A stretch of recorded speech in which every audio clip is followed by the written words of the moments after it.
back to the kidneys.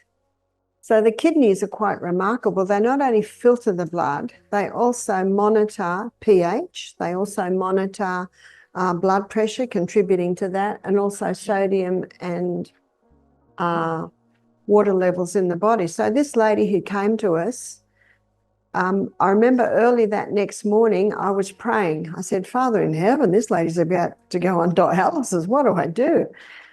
And then God impressed me that I had some herbs in my garden that were going to seed. One was parsley and the other was celery. Parsley and celery are both excellent kidney herbs, and you get a concentration of the actives in the seed. So I picked the celery seeds and I picked the parsley seeds. I didn't even get them out of their pods. We just threw the whole lot into water and we brought it to a gentle boil. I also put grated ginger in there. Anti-inflammatory, makes it taste a bit better. Otherwise, it just tastes like weeds. And when I'd finished giving it a gentle simmer, I put couch grass in. Couch, I don't know, it just grows everywhere we are. It's a bit of a pain, actually. I think that's couch grass. I'm always pulling it out of my garden, but it's a kidney herb. And so every day we got her to drink a litre of that tea. And I said to her, you are never to drink a whole glass at once. You've got to go very slowly with your kidneys that are still coming, they're still recovering. So she came, her legs were swollen when we had the consultation with her. I saw that she had a gluten intolerance. She was having 3 cups of coffee a day and 2 glasses of water a day. She'd look at her legs and say, well, I got enough fluid already. She was on a no-salt diet. She had a major hormonal imbalance. Right now, millions of people are stuck in a loop of scans, meds, and costly clinic visits, while the real problem for many sites in the cup or bottle they reach for every day. I'm talking about drinks, not age, not always genetics. Drinks that quietly make kidneys work harder, raise pressure, and strip away the slow progress you're trying to make. Listen, when kidneys are trying to recover, they need steady conditions, stable blood pressure, normal blood sugar, predictable electrolytes, and regular hydration. The wrong drinks wreck that balance. Some of the most common beverages on store shelves spike sugar, dump hidden minerals, or push your body toward dehydration. People swap one quick fix for another and wonder why their tests don't get better. It's not a mystery, it's the liquids. Real people have seen real change by cutting out a handful of hostile drinks and sticking to simple, safe options. We're not promising miracles, and we're not selling a magic cure. But you can make measurable gains, fewer painful episodes, fewer overnight trips to the bathroom, steadier lab results, and less pressure on the system that filters waste for your whole body. In this video, we're counting down the 10 drinks that can keep your kidneys from healing, ranked from number 10 down to the one that does the most damage. I'll explain exactly why each drink hurts, how often it takes a toll, and what to swap in instead so you actually give your kidneys a chance to recover. Tell us in the comments where you're watching from and what drink you reach for most. Your tip could help someone change their routine today. All right, let's start with number 10. Number 10, regular sugar-sweetened sodas. If your kidneys are trying to recover, drinking regular soda is one of the fastest ways to slow that down. A single can often has 30 to 40 grams of sugar, and that sugar doesn't just sit quietly. It changes how your body handles blood sugar, weight, and inflammation. Over time, those effects push people toward high blood pressure and diabetes, which are the 2 biggest drivers of chronic kidney damage. In cohort studies, people who drank more than 1 sugar-sweetened beverage a day had a notably higher chance of developing chronic kidney disease compared with people who drank none. Replacing sweetened drinks with water reduced that risk. Beyond the sugar, many colas contain phosphoric acid and other phosphate additives.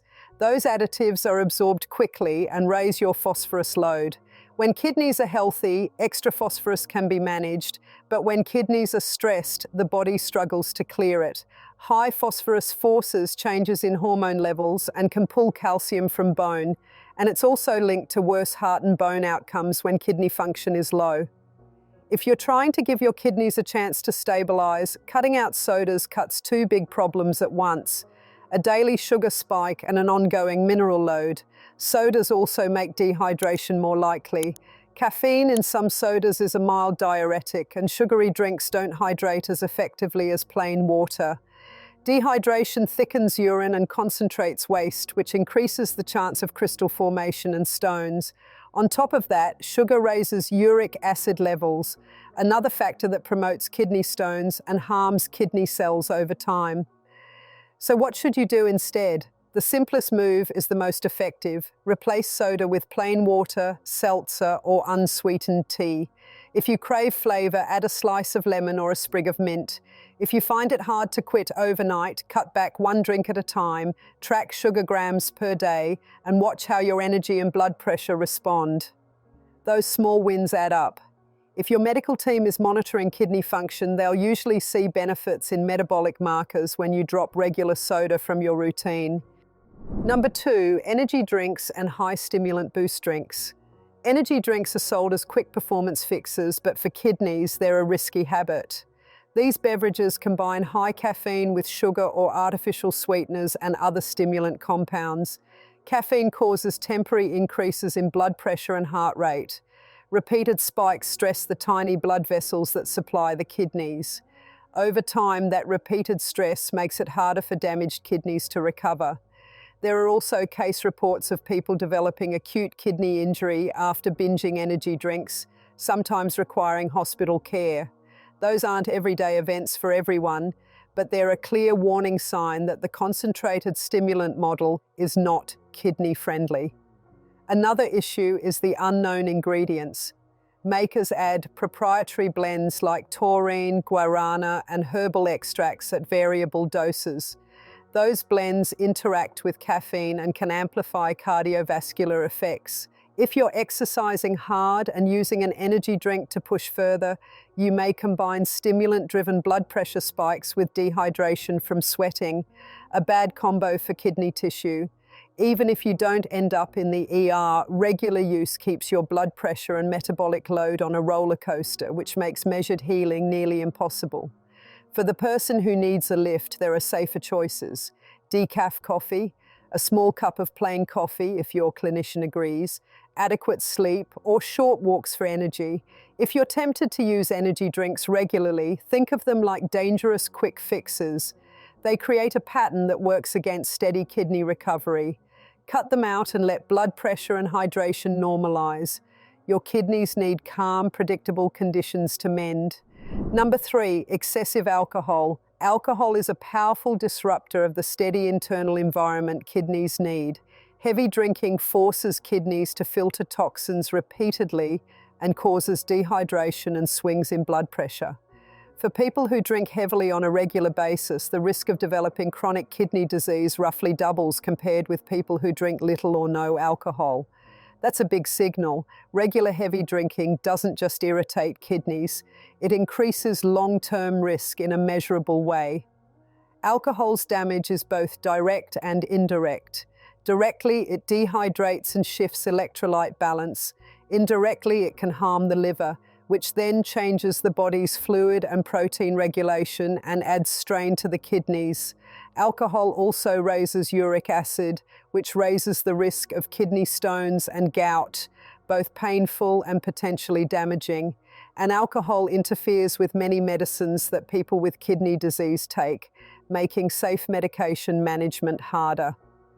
If recovery is your aim, moderation is essential. For some people, that means avoiding alcohol entirely. For others, it means strictly sticking to a clinician-approved limit. Binge patterns, many drinks in a short time, are especially harmful because they produce acute dehydration and big blood pressure swings. Your kidneys heal when conditions are steady. Alcohol makes the internal environment noisy and unpredictable. Cut back, get support if you need it, and let your body re-establish a steady baseline. Number 4, fruit juices and sugary smoothies. Whole fruit is good. Bottled juice and many smoothies are a different story. When fruit is juiced, fiber is removed and sugar concentrates. An 8-ounce glass of orange juice can carry the potassium of 2 or more whole oranges and half a day's worth of sugar in a single sitting. Those quick sugar spikes promote insulin resistance over time. If your kidneys already face stress, blood sugar swings accelerate microvascular damage, the tiny blood vessel injury that hits kidneys early. For people at risk of kidney decline, frequent fruit juice drinking is a real factor to manage. Smoothies feel healthy, but store-bought versions can pack 300 to 600 calories and a lot of sugar if they include fruit juice, sweeteners, or concentrated fruit. Even homemade smoothies can be dangerously concentrated if you use several pieces of fruit with high sugar yogurt, honey, or juice. If you want a smoothie, make it with vegetables, a small amount of fruit, and add protein or healthy fat to slow sugar absorption. That gives your kidneys a steadier metabolic load and reduces the chance of potassium or sugar spikes that complicate recovery. There's also the potassium angle. Orange, tomato, and banana juices are high in potassium. When kidney filtration is reduced, excessive potassium in the blood can reach dangerous levels and affect heart rhythm. If you have moderate to advanced kidney disease, your clinician will probably advise limits on high potassium juices. In short, whole fruit, controlled portions, and clinician-approved recipes are the right move when kidneys need to heal. Number 5. Diet sodas and artificially sweetened beverages. It's tempting to think diet equals safe, but observational data raises concerns.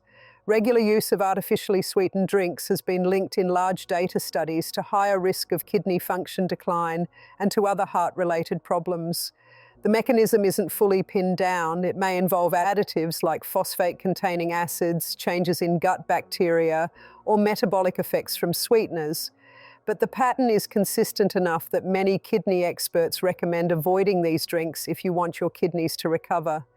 Besides possible metabolic effects, many diet sodas have phosphates and preservatives that increase total mineral load.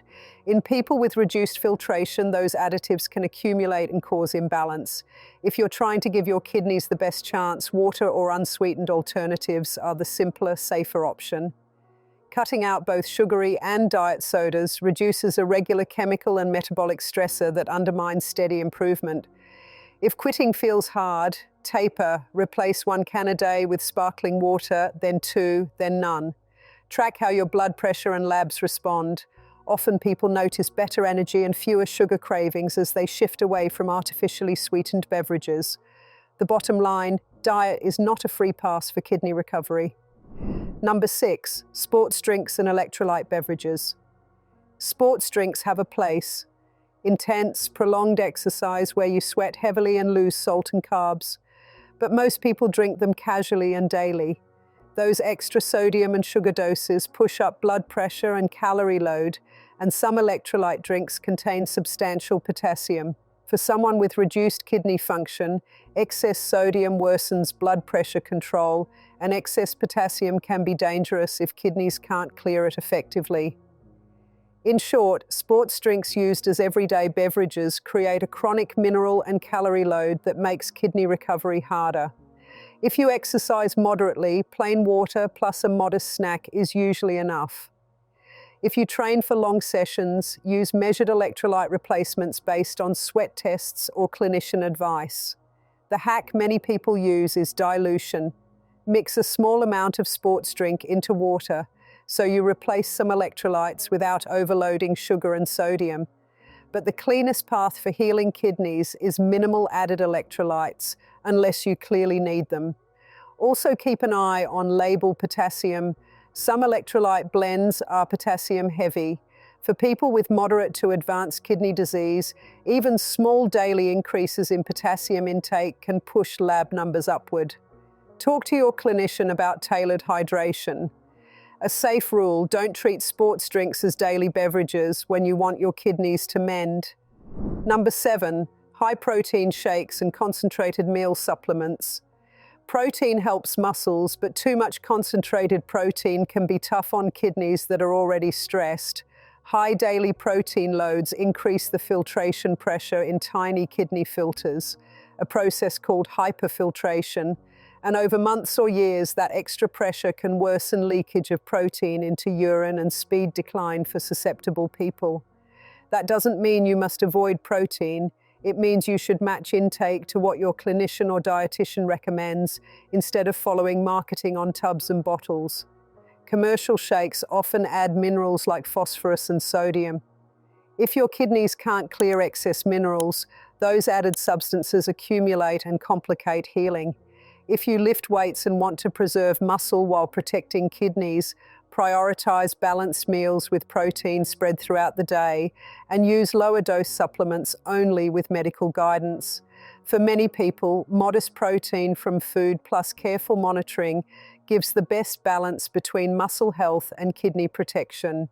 If you're already on a kidney diet, your team will set a protein target based on how advanced the disease is. Don't chase bodybuilding marketing while your labs are trending downward. The short-term gain isn't worth accelerating long-term decline. Work with a renal dietitian and get regular blood work. That's the safest, smartest plan. Number 8, coconut water and high potassium beverages. Trendy drinks like coconut water are natural, but they often contain a lot of potassium. For healthy kidneys, potassium is fine, so in fact it helps lower blood pressure.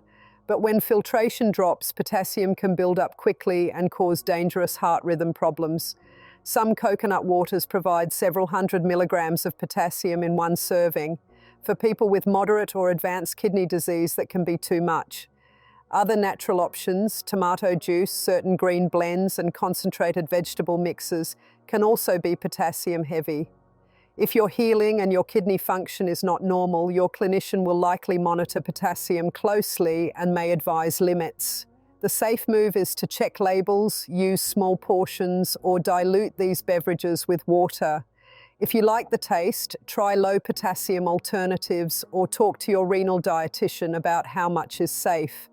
Potassium management is one of the quiet, critical parts of kidney care. Easy to drink high potassium beverages are a hidden trap. Protect your heart and kidneys by keeping potassium predictable and under professional guidance. Number 9, herbal teas and supplement drinks with risky botanicals. Natural doesn't guarantee safety. Some herbs contain compounds that directly damage kidneys or cause allergic inflammation. Historic examples exist where unregulated herbal mixtures cause serious kidney failure in people who use them for detoxes or weight loss.